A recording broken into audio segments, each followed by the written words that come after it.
ఉపనిషత్ దర్శిని 93 తైత్తరీయోపనిషత్తు క్రిందటి తర్వాయి భాగం భృగువల్లి న కంచన వసతౌ ప్రత్యాచక్షేత తద్వ్రతం.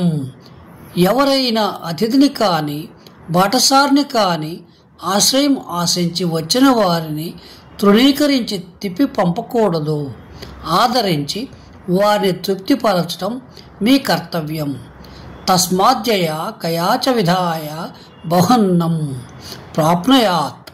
కాబట్టి ఎలాగైనా సరే అనేక మార్గాలలో విస్తారంగా ఆహారాన్ని ఉత్పత్తి చేయాలి. ఆర్యాధ్యాస్మా అన్నమితచక్షతే. ఎవరు ఎప్పుడు వచ్చినా వాళ్లకు ఆహారం సిద్ధంగా ఉంది అని చెప్పగలగాలి అంటూ ఆహారాన్ని శ్రద్ధగా చక్కని పద్ధతిలో తయారు చేసి పెట్టే వాళ్లకు ఆహారం అదే రీతిలో దొరుకుతుంది. ఆహారాన్ని మధ్య రకంగా సామాన్యంగా తయారు చేసి పెట్టే వ్యక్తికి సంపద మధ్య రకంగానే లభిస్తుంది. మరీ సాధారణ రీతిలో ఆహారాన్ని తయారు చేసి అతిథి మర్యాదలు చేసే వారికి అదే రీతిలో సంప్రాప్తిస్తాయి సంపదలు.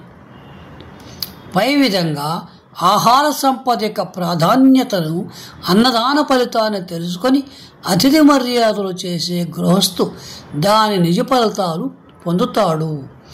యోగక్షేమాలు బ్రహ్మములోనే నెలకొని ఉన్నాయి. బ్రహ్మమును చేతులలో కర్మగా, పాదములలో గతిగా, పాయువునందు విసర్జనాత్మకముగా ఉపాసించాలి.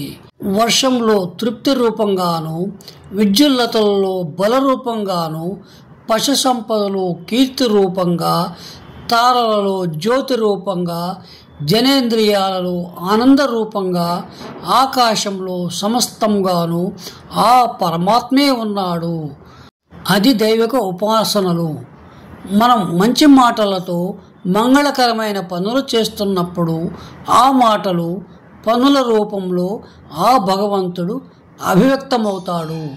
పరబ్రహ్మే సమస్తానికి ఆధారభూతునిగా స్తుతించేవాడు తనలోనే ఆ పరబ్రహ్మను నెలకొని ఉన్నవాడుగా అవుతాడు. మహత్వగుణంగా ఉపాసిస్తే మహత్తుగాను, చింతనగా స్తుతిస్తే చింతనా సమర్థత లభిస్తాయి. అనేక వాటిల్లో ఉంటూ వాటి వ్యాపారాలు నడుపుతున్నప్పటికీ వాటన్నిటిలోనూ ఉన్నది అద్వితీయమైన బ్రహ్మమే అని తెలుసుకున్నవాడు నిజంగా బ్రహ్మజ్ఞానే అవుతాడు. బ్రహ్మజ్ఞానం తెలుసుకున్న వ్యక్తి యొక్క ఉచ్ఛ్వాస నిశ్వాసలే సామగాన రూపంలో వెలువడతాయి.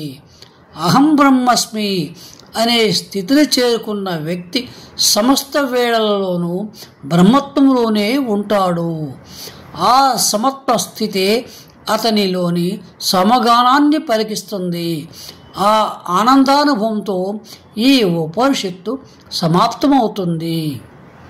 వచ్చే భాగంలో ఇప్పటి వరకు అయిన 8 ఉపనిషత్తులలో చెప్పిన ముఖ్యమైన విషయాలను ఒక్కసారి తిరిగి తలుచుకొని ఛాందోగ్యోపనిషత్తు మొదలు పెడదాం. సశేషం.